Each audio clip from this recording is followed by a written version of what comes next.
ओम नमः शिवेभ्यः। जय श्री ओम नमः शिवेभ्यः। ओम नमः शिवेभ्यः। ओम जय जय जय नमोस्तु नमोस्तु नमोस्तु।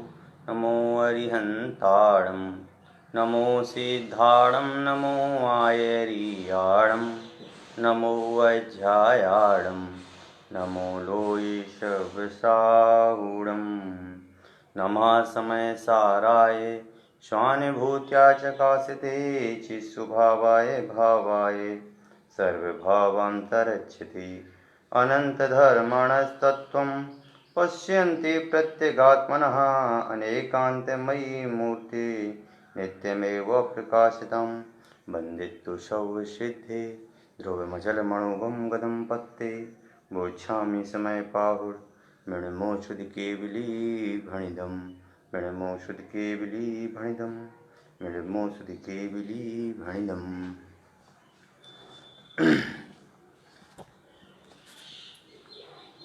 अपनी चर्चा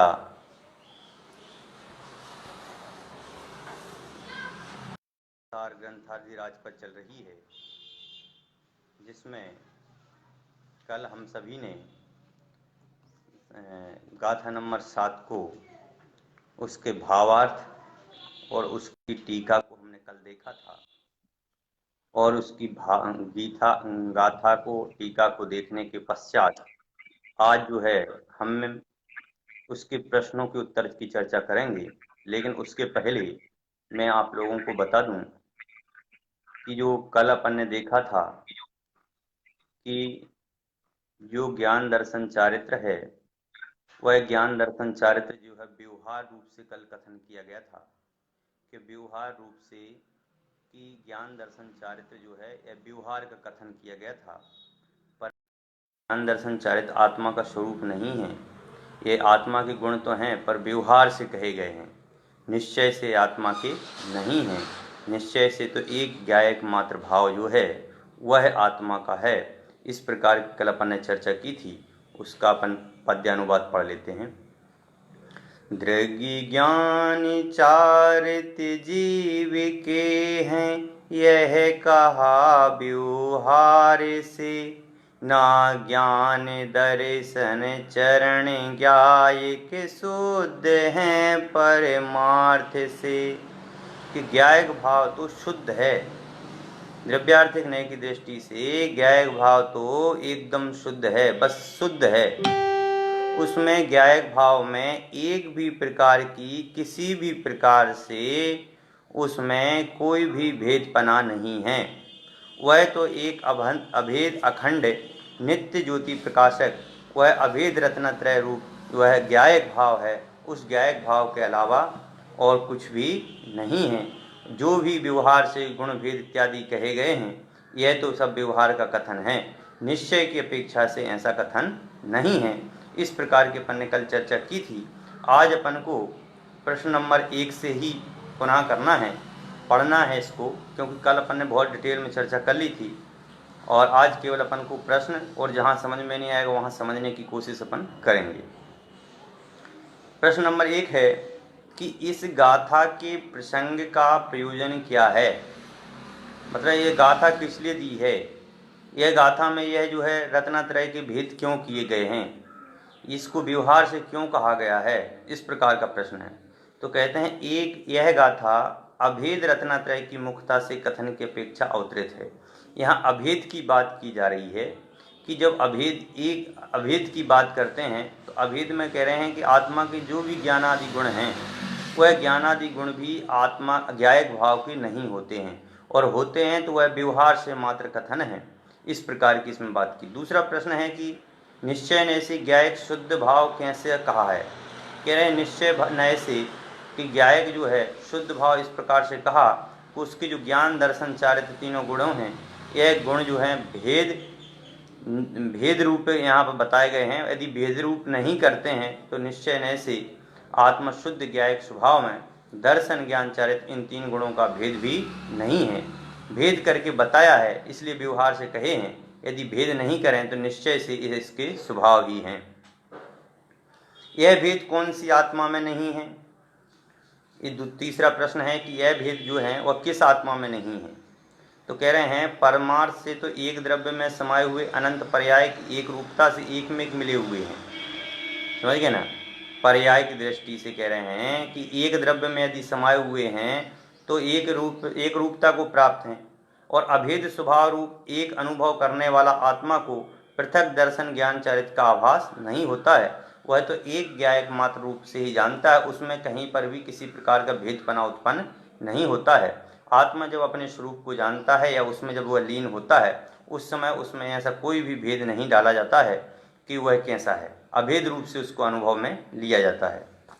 फिर कहते हैं कि जो अनुभव है किनको होता है, जो आत्माएं अभेद रत्नात्रय से प्रणीत होकर एक ज्ञायक भाव का अनुभव करती हैं, जिसमें मतलब में ज्ञान है, दर्शन है, चारित्र है, ऐसा भेद रूप कथन नहीं करते हैं।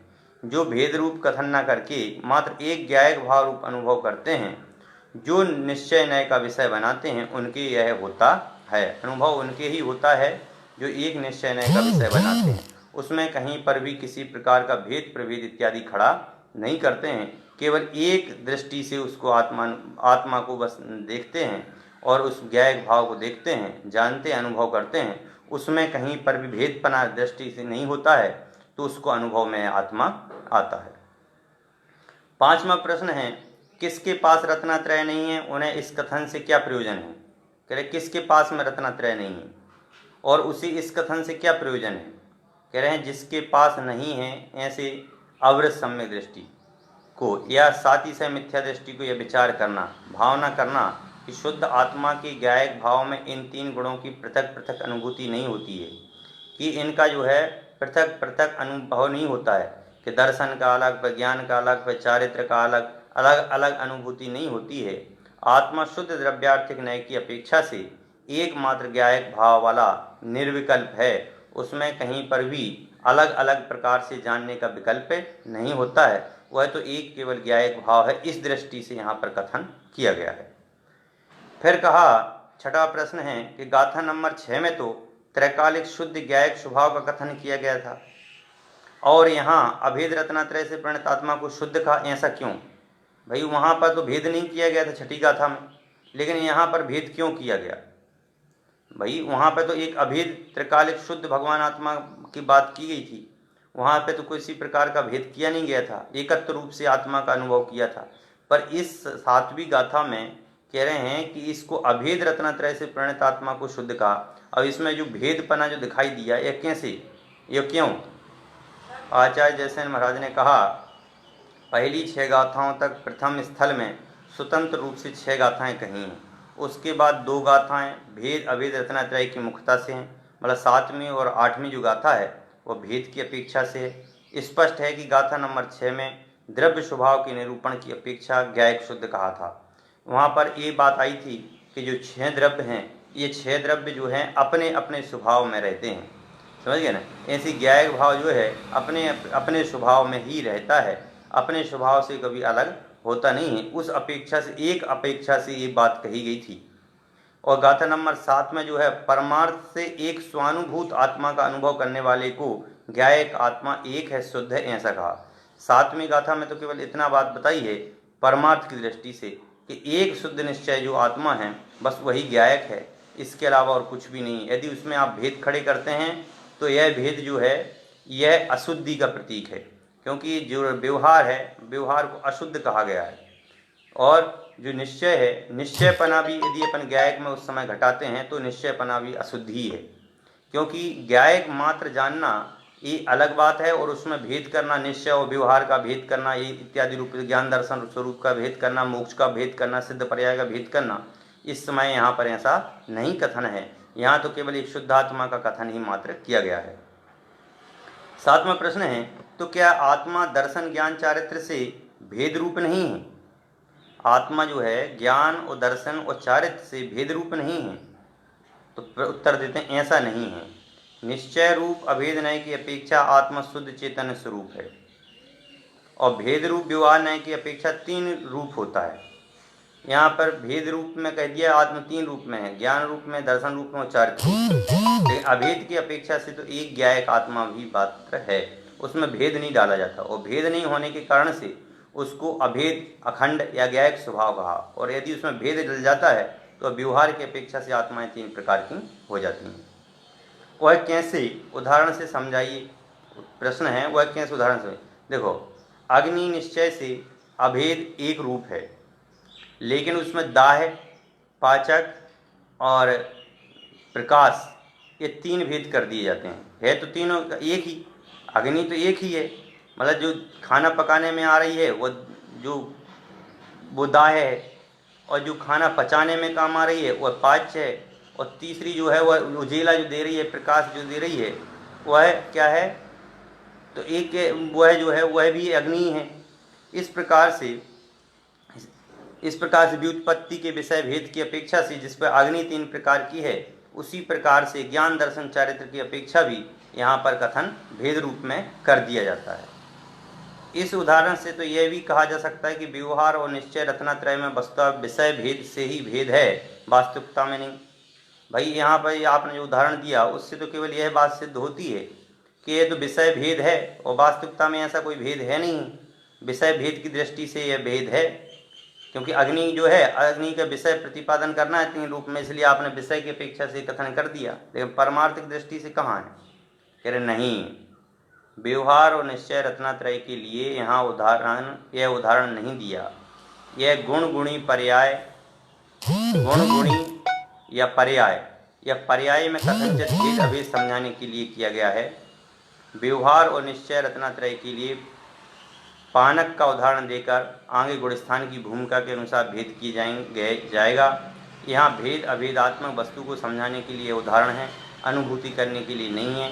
केवल यह तो ये आपको समझाने के लिए उदाहरण दिया है कि भाई पाच्य, पाचक और प्रकाशक, दाह, पाचक और प्रकाशक, यह तो केवल एक स्वरूप को समझाने के लिए बात की गई है, यह अनुभूति का विषय नहीं है।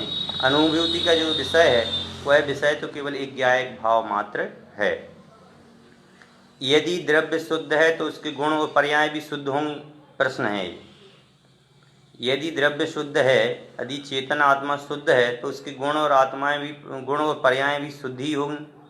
फिर उन शुद्ध गुणों का भी यहाँ ग्रहण क्यों नहीं किया। भाई शुद्ध जो गुण हैं उनको ग्रहण क्यों नहीं किया। कथन की मुखता से यहाँ गुण गुणी के भेद को गौण किया। कथन की अपेक्षा से यहाँ पर जो है बात को समझाने के लिए यहाँ गुण और गुणी को गौण कर दिया है। यहाँ ज्ञान गुण से अभिन्न एक ज्ञान मात्र शुद्ध जीव का द्रव्य की अपेक्षा से कथन है, इसलिए परम भाव ग्राहक द्रव्यार्थिक न्याय का विषय बनता है। यहाँ पे कह रहे हैं केवल ये मुख्यता से, कथन की मुख्यता से यहाँ पर भेद किया गया है। यहाँ गुण गुणी का ऐसा अलग से गुण इसलिए करना पड़ा क्योंकि यहाँ एक पारमार्थिक तत्व की बात की जा रही है, और द्रव्य दृष्टि का विषय जो परमार्थिक तत्व है, ये जो आत्मा है, उस आत्मा को ज्ञायक रूप में एक अनुभव करने के कारण से, ज्ञायक रूप मात्र जानने के अनुभव के काल में इसको एक रूप से माना गया है, ऐसा यहाँ पर कथन है। फिर कहते हैं परम भाव ग्राहक द्रव्यार्थिक न्याय की अपेक्षा कैसा है, तो कहते हैं आलाप पद्धति में कहा है कि परम भाव ग्राहक द्रव्यार्थ को यथा ज्ञान स्वरूप आत्मा अत्र अनेक स्वभावानाम मध्य ख्यानात् परम स्वभावो गृह्यता। अर्थात परम भाव ग्राहक द्रव्यार्थिक न्याय की अपेक्षा आत्मा ज्ञान स्वरूप अनज्ञायक मात्र है। परम भाव ग्राहक द्रव्यार्थिक न्याय की अपेक्षा से कह रहे हैं कि वहाँ पर भेद नहीं है भैया, वहाँ पर तो केवल एक अभेद अखंड ज्ञायक मात्र भी है, बस वही है। यहाँ अनेक स्वभावों में से ज्ञान नाम का परम स्वभाव ही ग्रहण किया है। यहाँ कह रहे हैं कि केवल ज्ञान शब्द को ही यहाँ पर लिया गया है कि ज्ञान जो है वह आत्मा है और आत्मा ही ज्ञान है, इस बात को पुष्ट करने के लिए किया गया है। क्योंकि यह द्रव्यार्थिक नहीं है इसलिए मात्र द्रव्य को ग्रहण किया, इसलिए यहाँ पर ज्ञान की गुण की जो पर्याय है उसको भी यहाँ पर छोड़ दिया। केवल यहाँ पर द्रव्यार्थिक नहीं की बात है, द्रव्य की बात की जा रही है, इसलिए यहाँ पर केवल आत्मा शब्द को लिया गया है, दर्शन ज्ञान आदि गुणों को नहीं। इसलिए शुद्ध निश्चय नय से भी कहा जाता है कि शुद्ध निश्चय नय की दृष्टि से या ब्रह्म भाव ग्राहक द्रव्यार्थिक नय की दृष्टि से जो द्रव्य है वह द्रव्य एक ही है, वह ज्ञायक रूप जो है बस वही है। उसके अलावा जो ज्ञान दर्शन चारित्र हैं यह तो व्यवहार का कथन है, यह अशुद्ध हैं, इनको अशुद्ध कहा है। समझ गए, जब परम भाव ग्राहक नए की दृष्टि से देखते हैं तो उनको इस समय अशुद्ध कह दिया जाता है। ये ऐसा कथन है यहाँ पर है। तो फिर प्रश्न है, तो फिर शुद्ध आत्मा की शुद्ध गुण पर्याय को किस नए से जाना जाता है? भाई जो अशुद्ध आत्मा है, उस शुद्ध आत्मा की जो ज्ञान है, दर्शन है, चारित्र है, इनको किस नए से जाना जाएगा या किस नए का विषय बनेगा? कह रहे हैं शुद्ध सद्बुद्ध व्यवहार नय का कथन है। इस नय का विषयभूत पदार्थ क्या है? बस शुद्ध नय जो है उसका विषयभूत पदार्थ क्या है? तो कहते हैं शुद्ध सद्बुद्ध व्यवहारो यथा शुद्ध गुण शुद्ध गुणिनो शुद्ध पर्याय शुद्ध पर्यार्थ को अभेद कथनम। कि शुद्ध सद्बुद्ध व्यवहार नय शुद्ध गुण और शुद्ध गुणी में तथा शुद्ध पर्याय और शुद्ध पर्यायी में भेद का कथन करता है। देखो सद्बुद्ध व्यवहार नय का कथन यही है कि अभी इसमें शुद्ध लग गया।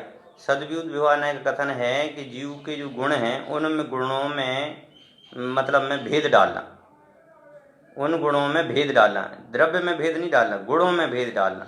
तो वह अशुद्ध जो अशुद्ध सद्बुद्ध व्यवहार नय है वह क्या करता है? गुण और गुणी पर्याय और पर्याय शुद्ध पर्याय और शुद्ध पर्यायी में भेद ग्रहण करता है। समझ गए ना? इसलिए सद्बुद्ध कहा है। यह नए वस्तु के भीतर रहने वाले गुण पर्याय को ही विषय बनाता है। इसलिए शुद्ध इसलिए है कि आत्मा के औपाधिक भावों से होने वाले गुण पर्याय को नहीं कहता है कि आत्मा के द्वारा जो भाव किए जाते हैं उन भावों का कथन नहीं करने के कारण से उसको यहाँ पर नहीं वर्णन नहीं किया जाता है। सीधी सी बात ये है, अपन ने कल पूर्ण रूप से चर्चा की थी, कल और परसों 2 दिन अपन ने इस गाथा पर चर्चा की है और उसमें अपन ने देखा भी है कि भैया जो व्यवहार है वह व्यवहार जो है भेद की अपेक्षा से है, अभेद की दृष्टि से तो एक ज्ञायक मात्र है। बस इतना चीज़ का अनुभव करना ही वास्तविकता में ज्ञायक का अनुभव है। इस प्रकार से 7वीं गाथा के अपन ने प्रश्नों की चर्चा की। आज अपन को 8वीं गाथा स्टार्ट करनी थी।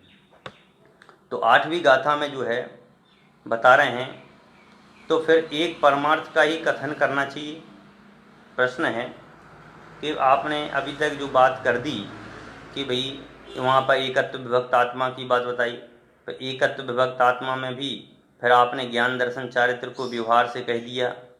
कह रहे हैं आपको जब परमार्थ की बात कर रहे हैं तो आपको परमार्थ की बात करना चाहिए, फिर आप व्यवहार की बात क्यों करते हो? व्यवहार से क्यों कथन करते हो? व्यवहार का कथन करने की क्या आवश्यकता है? तो वो ही इस गाथा में जो है 8वीं जो गाथा है, इस गाथा में यही है कि भैया व्यवहार की बात तो करना बहुत ज़रूरी है, लेकिन व्यवहार की बात करते करते व्यवहार ही नहीं बनना।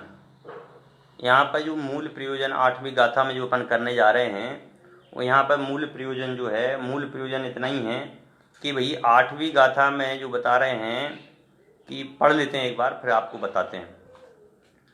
जहण विशक्य मणज्जो अणज्य भाषम बिना दुगाहेदुम तव व्यवहारेण बिना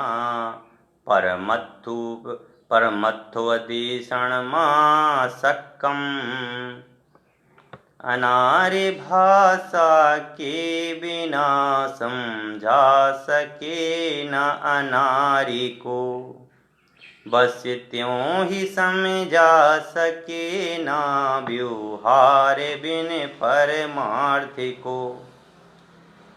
फिर से पढ़ता हूँ। अनार्य भाषा के बिना समझा सके ना अनार्य को, बस त्यों ही समझा सके ना व्यवहार बिन परमार्थ को। कह रहे हैं कि अनार्य भाषा के बिना अनार्य को नहीं समझाया जा सकता। समझ गए ना? बस त्यों ही समझा सके ना व्यवहार, ऐसे ही व्यवहार के बिना परमार्थ को नहीं समझा सकता। व्यवहार के बिना परमार्थ को समझाना बहुत कठिन है। जैसे कोई छोटा बच्चा होता है, कोई छोटा बच्चा है और उस छोटे बच्चे को अपन कोई चीज़ समझाना चाहते हैं। अपन उसको बोलते हैं पानी पी ले बेटा। तो अपन जब पानी बोलते हैं तो उसको पानी शब्द बहुत कठिन लगता है। हम बोल रहे हैं जल ले लीजिए, वाटर ले लीजिए बालक, तो ये वर्ड हैं जो उसको बहुत कठिन लगते हैं। लेकिन अपन क्या कहेंगे बच्चे को? मम्मम पिए मम्मम, तो मम शब्द उसको समझ में आता है, समझ गए ना। पीपी पे बैठेगा, पीपी पे, पीपी भी शब्द समझ में आता है। दुद्धू पिएगा, दुद्धू, दुद्धू शब्द भी उसको समझ में आता है। मतलब आप समझिए कि एक जो बच्चा है उस बच्चे को उसकी भाषा में बोलना पड़ता है। लेकिन यहाँ जो मूल बात ये है कि व्यवहार को व्यवहार की भाषा में समझाने के लिए व्यवहार ही नहीं बनना, समझ गए ना। जैसे कि व्यवहार की भाषा में यदि अपन उसको बच्चे को समझा रहे हैं तो वो समझ रहा है, लेकिन इसका मतलब ये नहीं है कि आप उसके जैसे ही बन जाएं, समझ गए ना। जैसे कभी कहीं जाएं तो अपनी पत्नी से ही बोलें मम देना मम, पीपी पे चलोगी पीपी पे, तो आप क्या कहना चाहते हैं? ये तो कह रहे हैं उन अज्ञानी जीवों के लिए है, समझ गए ना। अज्ञानी, म्लेच्छ, मूर्ख, उन म्लेच्छों लोगों के लिए बात कही गई है। अनार्य मतलब में जो आर्य नहीं है, जो आर्य नहीं है। आर्य का मतलब में होता है पूज्य और अनार्य का मतलब में होता है अपूज्य, समझ गए ना। कि अनार्य जो हैं अपूज्य हैं, म्लेच्छ हैं, उनको म्लेच्छ की भाषा में समझाने के लिए और उनको परमार्थ में लगाने के लिए उस बात को कथन करना बहुत जरूरी है। पर उनको समझ में नहीं आए इसलिए समझाना भी जरूरी है। बच्चे को अपन बोलते हैं मम, पानी पी लेने के लिए मम बोलते हैं, दूध पिलाने के लिए दुद्धू बोलते हैं, पीपी पे बैठाने के लिए पीपी बोलते हैं, तो गाड़ी में ले जाना है तो क्या बोलते हैं? पीपी पे चलो, पीपी पे। लेकिन वही बच्चा बड़ा हो जाए, शादी हो जाए, फिर वह अपने ससुराल में जाकर के बोले सासू माँ मम्मम, अब बताइए आप उस समय क्या घटना घटित होगी, हैं कि कैसा है ये, हैं? भैया आपको तो हम व्यवहार समझाना चाहते हैं, आप व्यवहारी हो गए हो, समझिए ना। आपको मैं व्यवहार की बात इसलिए कर रहा हूँ ताकि आपको बात सरल रूप में समझ में आ जाए, समझ गए। मैं कहता हूँ भैया मंदिर जाया करो, भैया पूजन किया करो, भैया स्वाध्याय किया करो, बहुत पुण्य लगेगा। और पुण्य लगेगा तो आपकी दुकान में, आपकी फैक्ट्री में, आपके हर जगह बहुत पैसा आएगा, बहुत पैसा आएगा, लक्ष्मी लक्ष्मी हो जाएगी, समझ गए ना। मैं क्या कह रहा हूँ? भैया पार्श्वनाथ भगवान के मंदिर जाया करो, भैया पदमपुर भगवान के मंदिर जाया करो, भगवान 24 तीर्थंकर के भगवानों के मंदिर में जाया करो और रोज अभिषेक किया करो, रोज पूजन किया करो, रोज स्वाध्याय किया करो। इससे तुम्हें बहुत लक्ष्मी की प्राप्ति होगी, तुम रातों रात करोड़पति बन जाओगे, समझ गए ना। अब बताइए आप कि जो यहाँ पर मैं कहना चाहता हूँ वह क्या कहना चाहता हूँ कि अनार्य को अनार्य की भाषा में समझाना चाहता हूँ कि भाई तू मंदिर जा, मंदिर जाएगा, स्वाध्याय करेगा, पूजन करेगा, अभिषेक करेगा तो तेरे को धन की प्राप्ति होगी। ये तो हमने उसको टॉफी दी है, उसको हमने क्या दी है? टॉफी दी है। जैसे बच्चा है, छोटा बच्चा है, स्कूल नहीं जाता है तो रोता है, मैं स्कूल नहीं जाऊंगा, मैं स्कूल नहीं जाऊंगा, मैं स्कूल नहीं जाऊंगा। अपन क्या कहते हैं? चल बेटा तेरे को टॉफी दिलाएंगे, चल बेटा तेरे को आइसक्रीम दिलाएंगे। तो जो टॉफी दिलाना है वह बच्चा स्कूल चला जाता है, ठीक है ना। फिर उसके बाद में कुछ दिनों के बाद में वह बच्चा धीरे धीरे धीरे धीरे धीरे धीरे जो है बड़ा होता जाता है। फिर भी यदि वो बच्चा रोता है तो क्या कहता है? पापा हमें टॉफी दो फिर मैं स्कूल जाऊंगा। कहता है कि कभी नहीं कहता है। क्यों? क्योंकि उसको उस रूप अपन ने व्यवहार रूप से उसको समझा दिया कि बेटा पढ़ना लिखना बहुत जरूरी है, समझ गए। और किस लिए पढ़ना लिखना जरूरी है? पैसे कमाने के लिए, समझ गए ना। क्योंकि बिना पैसे के कुछ होता नहीं है और पैसा रहेगा तो तुम बहुत कुछ कर सकोगे। तो उसको उसकी भाषा में समझाते हैं हम, समझ गए ना। कि भाई छोटे बच्चे को उसको मम कह के समझाते हैं, थोड़ा बड़ा होने के बाद में उसको पीपी पे ले जाते हैं, समझ गए। पीपी का मतलब ये थोड़ी है कि अपन अपनी पत्नी से कहेंगे चलो पत्नी अपन चलते हैं पीपी पे घूम के आते हैं। भाई तुम तो आर्य हो गए हो, तुम तो समझदार हो गए हो, हैं, तुम्हें तो बात समझ में आने लग गई है। वो तो अनार्य के लिए कथन किया जा रहा है कि भैया मंदिर जाया करो, पुण्य लाभ होगा, लक्ष्मी की प्राप्ति होगी, धन वैभव बढ़ेगा। ये अपन क्यों कहते हैं? ये इसलिए कहते हैं ताकि उसको मंदिर जाने की प्रवृत्ति हो जाए और मंदिर जाने लग जाए। अपन को व्यवहार के साथ में हमें परमार्थ समझाना है, व्यवहार के बिना परमार्थ समझा नहीं सकते। किसको? अनार्य को। अनार्य मतलब होता अनाड़ी, अनाड़ी का मतलब मूर्ख। जिस मूर्ख व्यक्ति को यदि समझाना है तो उसको उसकी भाषा में ही समझाना पड़ेगा। हैं। मूर्ख का मतलब में ये है कि आत्मा नाम का सत्ता तो है पर वो समझता नहीं है, वो जानता नहीं है कि क्या है। इसलिए व्यवहार को यहाँ पे बोल रहे हैं कि व्यवहार को समझाओ, बिना व्यवहार के आप परमार्थ को नहीं समझा सकते हो। इसलिए बच्चे को अपन टॉफी देते हैं, लालच देते हैं, स्कूल भेजते हैं, क्यों कि बेटा बड़ा हो जाएगा, पढ़ेगा लिखेगा, हैं, पैसे कमाएगा। ऐसे ही हम मंदिर भेजते हैं। मंदिर किस लिए भेजते हैं कि जाओ मंदिर जाओगे तुम्हें फैक्ट्री में बहुत फायदा होगा, दिन दूना रात चौगुना फायदा होगा। आप रोज अभिषेक करो, रोज पूजन करो, रोज स्वाध्याय करो, आपको बड़ा लाभ होगा। वास्तव में मंदिर में बहुत फायदा होगा और ऐसा फायदा आपको कहीं पर नहीं होगा। आप तो मंदिर जाया करो, आप तो मंदिर जाने से मैं वो संकुचित मत हुआ करो। कितने प्रकार से अपन समझाते हैं, लेकिन अपना उद्देश्य क्या है कि मंदिर जाओ लेकिन भगवान को भगवान रूप में मत देखो। क्या कि भगवान भगवान की आप भक्ति कर रहे हैं उसमें भगवान दिखे। जिस भगवान की पार्श्वनाथ की भक्ति कर रहे हैं वो पार्श्वनाथ दिखें तो समझ लेना व्यवहार है। और जब हम पार्श्वनाथ को देखें और अपना स्वरूप दिखे उस समझ लेना आप परमार्थ हैं। समझ गए ना। तो ऐसे ही मंदिर जाने से, स्वाध्याय जाने से पुण्य प्रवृत्ति बढ़ेगी। और जब पुण्य प्रवृत्ति बढ़ेगी फिर मेरे से कहोगे पंडित जी पुण्य प्रवृत्ति खूब बढ़ गई है। अब पुण्य प्रवृत्ति जब आपकी बढ़ेगी तो मैं कहूँगा भैया ये पुण्य भी कोई काम का नहीं है। समझ गए, पुण्य भी कोई काम का नहीं, क्योंकि पुण्य तो स्वर्ग पहुँचाएगा। और आपको कहाँ जाना है, आप कहोगे मोक्ष जाना है। तो भैया स्वर्ग की तैयारी करना है कि मोक्ष की तैयारी करना है। तो मैं कहूँगा भैया ये पुण्य में विश्वास मत रखो, पुण्य कोई काम का नहीं है। पुण्य तो संसार बढ़ाने का ही है। पुण्य और पाप दोनों संसार के कारण हैं। फिर मैं आपसे ये बात करूँगा, मैं आपसे व्यवहार के द्वारा बात करूँगा। समझ गए ना।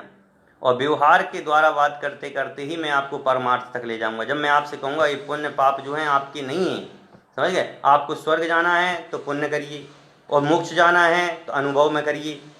समझ गए। जो आपने मंदिर जाकर के स्वाध्याय प्रवचन जो भी कार्य क्रियाएँ की हैं उन सभी क्रियाओं में अनुभूति का विषय बनाइए। उसको समझिए कि भगवान पार्श्वनाथ ने कैसे तपस्या की थी, भगवान आदिनाथ ने कैसे तपस्या की थी, उनके गुणों का स्वरूप क्या था और उन्होंने किस लिए किया था। फिर आप कहोगे पंडित जी वो तो आत्मा के लिए किया था, तो बस हमें भी वही आत्मा के लिए करना है।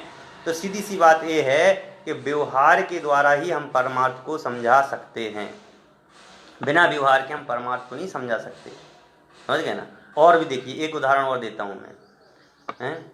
देखो घर पर मम्मी ने, समझ गए ना, किसी ने, एक लेडीज़ थी, मम्मी थी, मम्मी ने अपने बच्चों के लिए लड्डू बनाए। क्या बनाए, लड्डू बनाए। किस चीज़ के बनाए लड्डू, बेसन के लड्डू बनाए। ठीक है ना। माँ ने अपने बच्चों के लिए बेसन के लड्डू बनाए। अब जो बेसन के लड्डू बनाए वह बेसन के लड्डू जो थे उसने एक तो अपनी बेटी को दे दी, एक अपने बेटे को दे दिया, क्योंकि बेटा रहता था घर पे, तो बेटा को उसने एक लड्डू दे दिया। और बेटी गई थी स्कूल। अब बेटी जो गई थी स्कूल, अब स्कूल से वो आई नहीं थी और बेटा रोने लग गया। एक ही लड्डू बचा था। समझ गए ना। एक लड्डू बचा था और वो था बेटी का। किसका लड्डू था वो, बेटी का लड्डू। अब ध्यान में रखना मैं जो बोल रहा हूँ, किसका लड्डू है, बेटी का लड्डू है। समझ गए ना। अब बताइए आप, वो बेटी का लड्डू है। आप कहोगे नहीं पैसे का लड्डू है। पैसे का लड्डू है नहीं, वो मामा जी लाए थे। समझ गए, वो बॉम्बे वाले भाई साहब ने भेजा था, बीरेन जी ने। हैं तो क्या कहेंगे हम, बीरेन जी का लड्डू है। हैं अरे भैया लड्डू किसका है, हैं? बात यहाँ पर है लड्डू किसका है। लड्डू तो बेसन का है और आप किसका मान रहे हो, बेटे का लड्डू है, पैसे का लड्डू है। समझ गए ना। और किसका लड्डू है, कि बीरन जी का लड्डू है।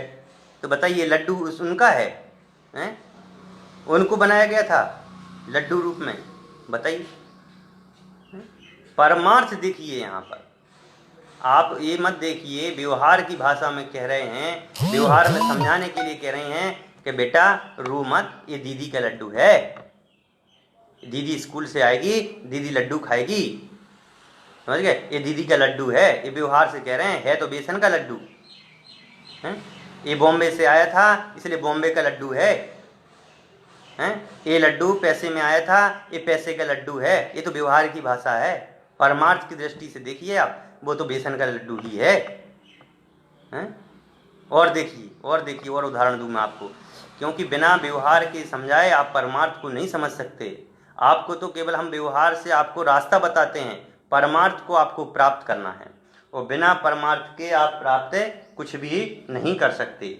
इसलिए परमार्थ को समझना बहुत जरूरी है। बिना परमार्थ के आप स्वरूप को नहीं समझ सकते हैं। देखो एक बार क्या हुआ, पंडित जी किसी के यहाँ गए थे भोजन करने के लिए, और पंडित जी जब भोजन करने के लिए गए तो जिनके यहाँ गए थे उन भाई साहब ने पूछा अपनी पत्नी से कि भोजन रेडी है, पंडित जी को चौके में बुलाएं। तो जो बहन थी वो उनकी वाइफ थी, वो बोली हाँ भोजन तो रेडी है, सब कुछ रेडी है, बस पंडित जी की चटनी बांटना है। समझ गए ना? अब आप समझिए, पंडित जी की चटनी बांटना है मतलब में पंडित जी को ओखली में रख करके कूटना है, ये है क्या? है भाई, व्यवहार से कथन किया गया है, आप उसको परमार्थ में मत ले जाइए, हैं? ये तो व्यवहार की बात है कि भाई पंडित जी की चटनी बांटनी है, तो पंडित जी के लिए चटनी बांटनी है, पंडित जी की चटनी रह गई बांटनी, तो पंडित जी की चटनी बटनी रह गई, तो मतलब पंडित जी की चटनी थोड़ी बांटनी है, वो तो आम की चटनी बांटी जाएगी। पर व्यवहार से कह दिया जाता है, तो ये व्यवहार के कथन को तुम परमार्थ का कथन मत समझ लेना। ये तो व्यवहार से समझाने के लिए है, हैं? कि कोई अंग्रेजी, कोई व्यक्ति है अंग्रेजी सीखना चाहता है, क्यों अंग्रेजी में ऑफिस में काम होता है, अब अंग्रेजी सीखना चाहता है और अंग्रेजी सीखने के लिए वो अंग्रेज ही बन जाए, समझ गए ना? अंग्रेजी सीखने के लिए वह अंग्रेज ही बन जाए, अंग्रेज की जैसे कपड़े पहनने लग जाए, अंग्रेज की जैसे इंग्लिश बोलने लग जाए, अंग्रेज की जैसे वार्तालाप करने लग जाए, अंग्रेज की जैसे गुड मॉर्निंग गुड आफ्टरनून करने लग जाए, समझ गए ना? या माता पिता को, मम्मी को पहले तो माता श्री बोलता था, पहले फिर मातू बोलने लग गया, फिर माँ बोलने लग गया, समझ गए ना? और माँ के बाद में मम्मी बोलने लग गया, मम्मी के बाद अब मोम। भैया, व्यवहार को समझाने के लिए व्यवहारी मत बनिए, अंग्रेजी को समझाने के लिए अंग्रेज बनने की आवश्यकता नहीं है, समझ गए ना? व्यवहार को समझने के लिए व्यवहार की भाषा में बोलना है, व्यवहारी बनना मन नहीं है। आपको उसको समझने के लिए है, केवल समझाने के लिए है, समझने समझाने के लिए है, उसको जीवन में उतारने के लिए नहीं है। यदि वास्तव में यदि तुम व्यवहार को ही जीवन में उतारते तो बोलो पंडित जी की चटनी बढ़ जाती कि नहीं बढ़ जाती? बोलो बेटी का लड्डू था, वो बेटी का लड्डू बनता कि नहीं बनता? बेटी को कढ़ाई में फ्राई करना पड़ता कि नहीं करना पड़ता जब तो उसका लड्डू बनता? पंडित जी को ओखली में रख के कूटना पड़ता कि नहीं कूटना पड़ता? इसलिए कहा भैया अंग्रेजी सीखना है तो सीखिए, हैं? लेकिन अंग्रेज मत बन जाइए, हमारी संस्कृति को मत भूल जाइए, हमारे व्यवहार स्वभाव को मत भूल जाइए, हमारा जो स्वरूप है उसको मत भूल जाइए। आप व्यवहार में फंसे फंसे अपने आत्मा को मत भूल जाना, आप राग पुण्य पाप की बात करते करते इस आत्मा को मत भूल जाना। समझ में आया ना? इसलिए तो व्यवहार का कथन है, व्यवहार के द्वारा परमार्थ को समझाना है। यहाँ पर इस गाथा में इसी बात को लिया गया है, बहुत अच्छे से लिया गया है। अंग्रेज जो लोग होते थे, अंग्रेज लोगों को ठाकुर बोलना नहीं आता था, तो टैगोर टैगोर बोलते थे, रविंद्रनाथ टैगोर, और आज उनका नाम ही हो गया टैगोर, रविंद्रनाथ टैगोर, रविंद्रनाथ ठाकुर है वो। तो कहने का मतलब ये है कि देखो व्यवहार की जो बात है वह व्यवहार की बात व्यवहार की है, हैं? अरे जैन धर्म तो व्यवहार से, हैं, परमार्थ को ले जाने वाला है भैया, व्यवहार से परमार्थ को ले जाने वाला है। व्यवहार की बात करेगा और परमार्थ में पहुंचा देगा, हैं? बात करेगा किसकी? भैया आपने देखा होगा कि जितने भी अज्ञानी मिथ्या दृष्टि थे वही ज्ञानी सम्यक दृष्टि हुए कि नहीं हुए? हैं? पहले वो अनार्य थे कि नहीं थे? बात को समझते थे कि नहीं समझते थे? उनको पहले कुछ भी समझ में नहीं आता था, लेकिन वह धीरे धीरे समझने लग गए कि नहीं समझने लग गए? हैं? बेटे को हमने स्कूल टॉफी लेकर के भेजा, फिर रोज टॉफी दे करके भेजा? अरे वो खुद जाने लग गया। हैं? भाई मंदिर जाओगे तो आपको पुण्य आदि क्रियाएं मिलेंगी, और पुण्य क्रियाओं के प्रताप से आपको आत्मा का अनुभव करने में आएगा। हैं? आपको आत्मा के अनुभव की बात समझ में आने लग जाएगी। व्यवहार के बिना परमार्थ को नहीं समझा जा सकता भैया। व्यवहार से परमार्थ को समझाना है, व्यवहार से व्यवहार में नहीं जाना है। समझ में आए ना? हमारे पास तो शुद्धात्मा की ऐसी फैक्ट्री है, हैं? हमारे अनंत तीर्थंकरों ने उस फैक्ट्री में गए, पहले अज्ञानी थे और शुद्धात्मा की जब फैक्ट्री में डाला गया उनको, तो परमात्मा बन गए। हैं? व्यवहार में आए और फिर जाकर के निश्चय वाले बन गए। वस्तु को नहीं समझने वाले वस्तु के विशेषज्ञ हो गए। देखो, व्यवहार की बात करना अलग बात है और व्यवहार को जानना अलग बात है, बात करना अलग बात है, और अपने में लेना अलग बात है। समझ गए ना? कोई मोबाइल चलाने वाला यहाँ दो शब्द व्हाट्सअप, टेलीग्राम, यूट्यूब, फलाना ट्यूब, यूट्यूब जो ये बात करते हैं, तो क्या वो मोबाइल का ज्ञानी हो गया? बताइए, वो मोबाइल का प्रोफेसर तो नहीं बन गया ना? वो जानता है यूट्यूब में गाने आते हैं, यूट्यूब में भजन आते हैं, यूट्यूब में सब होता है, फेसबुक में चैटिंग होती है, वीडियो भी आते हैं, और ये होता है वो होता है, मोबाइल ऐसे बंद किया जाता है, ऐसे चालू किया जाता है, सब कुछ उसको पता है, चालू करना बंद करना सब कुछ पता है। लेकिन बताइए, वो व्यवहार में तो वो मोबाइल चलाना जान रहा है कि नहीं जान रहा है? हैं? व्यवहार में आप क्या कहोगे? भैया इनको तो मोबाइल चलाना आने लग गया। हैं? ये परमार्थ से देखिए, परमार्थ से जब देखोगे तो उसको मोबाइल के बारे में क्या आता है? कुछ नहीं आता है। मोबाइल में कहाँ कौन सा सॉफ्टवेयर है, कौन से सॉफ्टवेयर से क्या होता है, वो सॉफ्टवेयर कहाँ से आया है, कैसे आया है, ये तो उसका प्रोफेसर ही जानता है ना। ऐसे ही कहते हैं कि व्यवहार से तो हम अपना काम चला लेते हैं, पर काम नहीं चलाना है, परमार्थ को प्राप्त करना है। इसलिए यहाँ पर कह रहे हैं, क्या कह रहे हैं?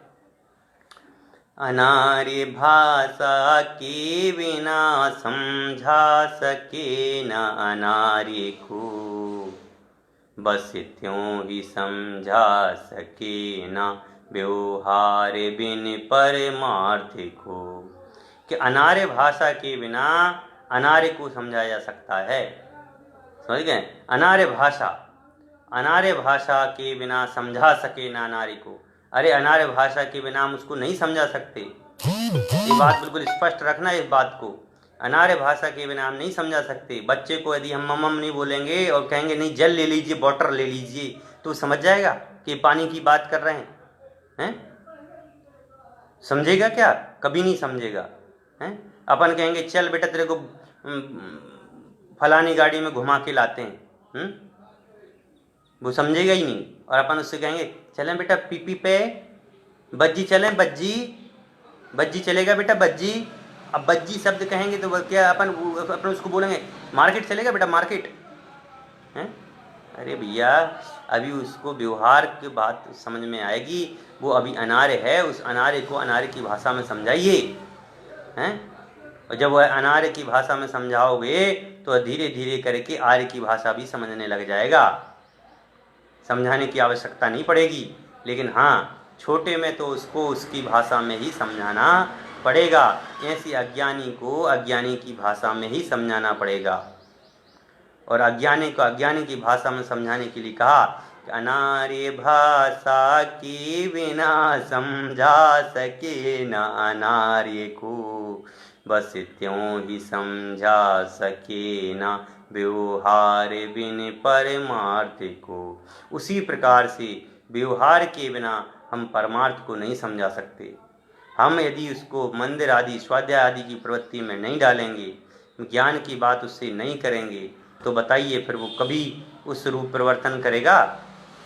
हैं? वह उस रूप परिवर्तन कभी नहीं करेगा। अपन उसको मंदिर नहीं ले जाएंगे तो वो धर्म सीखेगा? हैं? वस्तु का क्या धर्म है, वस्तु का क्या स्वरूप है, उसके बारे में जानेगा? नहीं जानेगा। इसलिए भैया व्यवहार के बिना परमार्थ को नहीं समझाया जा सकता। समझ गए ना?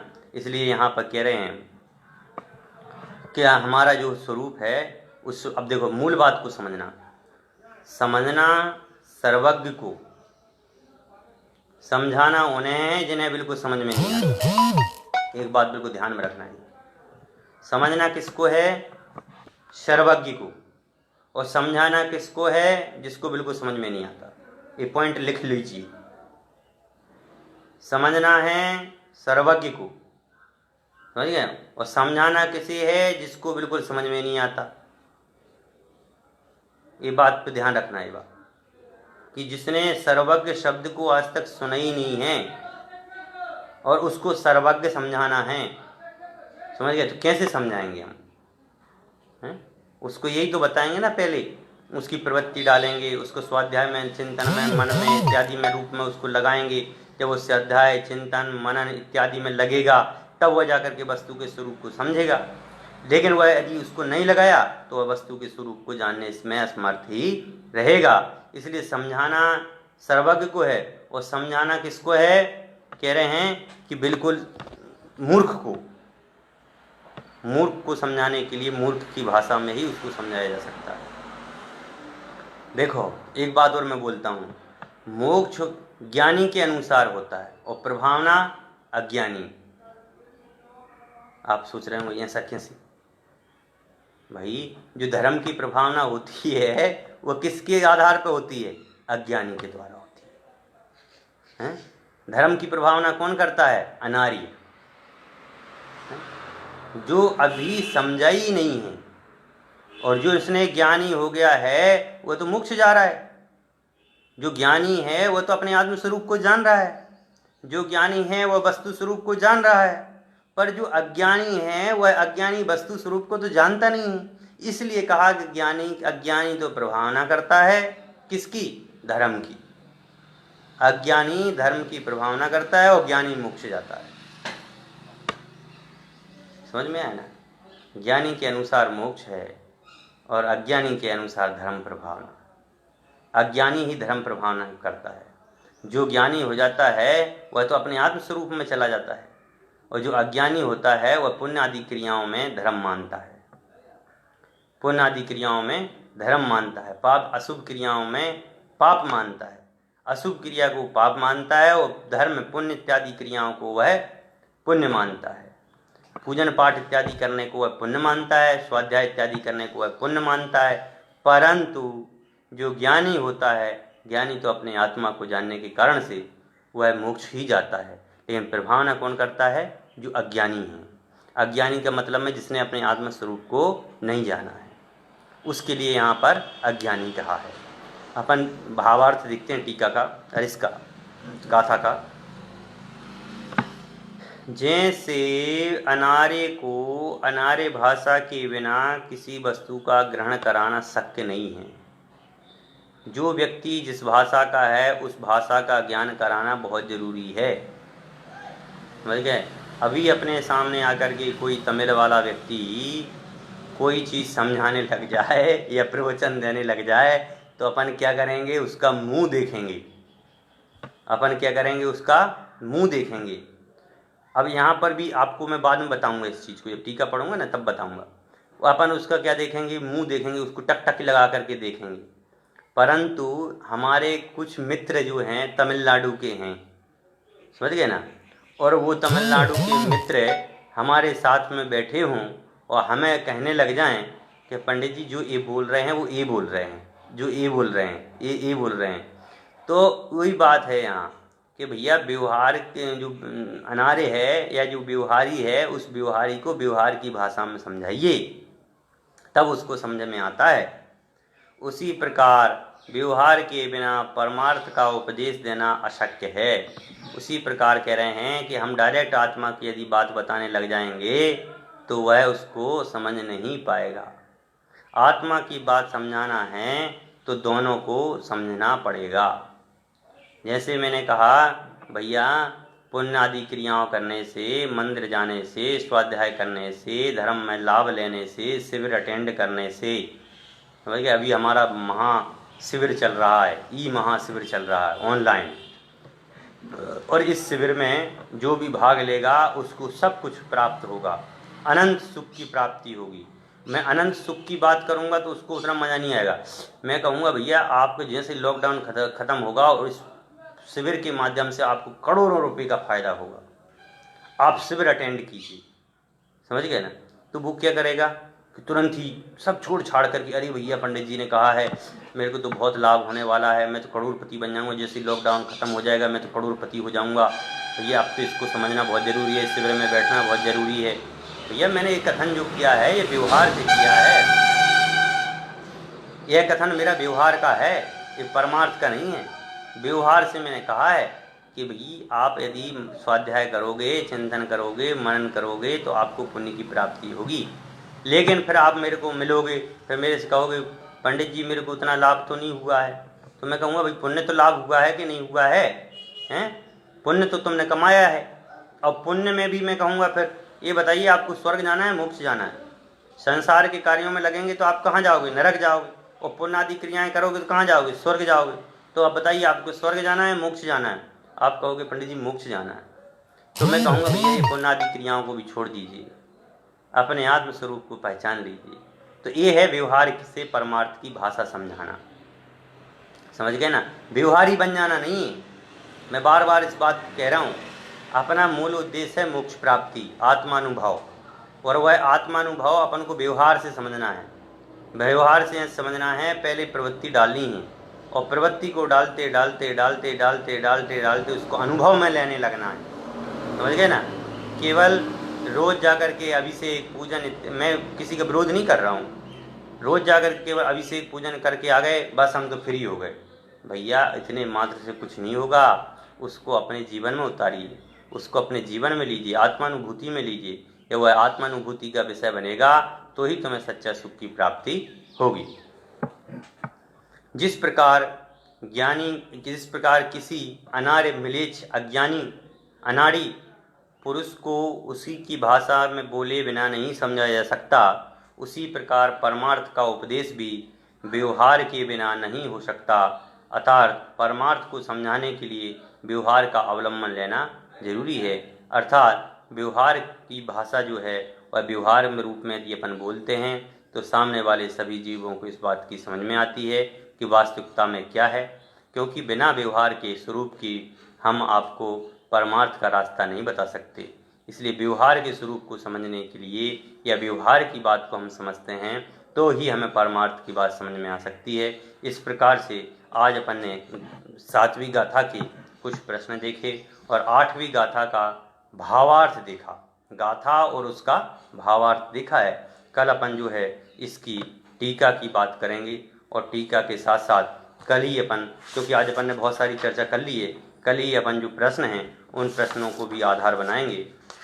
इस प्रकार से आप सभी व्यवहार को समझें और व्यवहार को अपने स्वाध्याय में लाएं, और स्वाध्याय से अपनी आत्मा में जाएं और अपना आत्मानुभव करें। इसी वाणी के साथ मैं अपनी वाणी को विराम देता हूँ।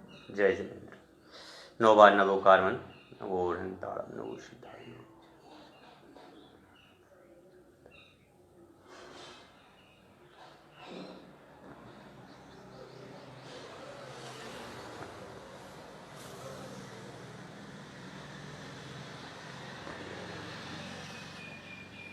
आप सभी ध्यान रखें, 3 बजे का समय रहता है और अभी शिविर चल रहा है।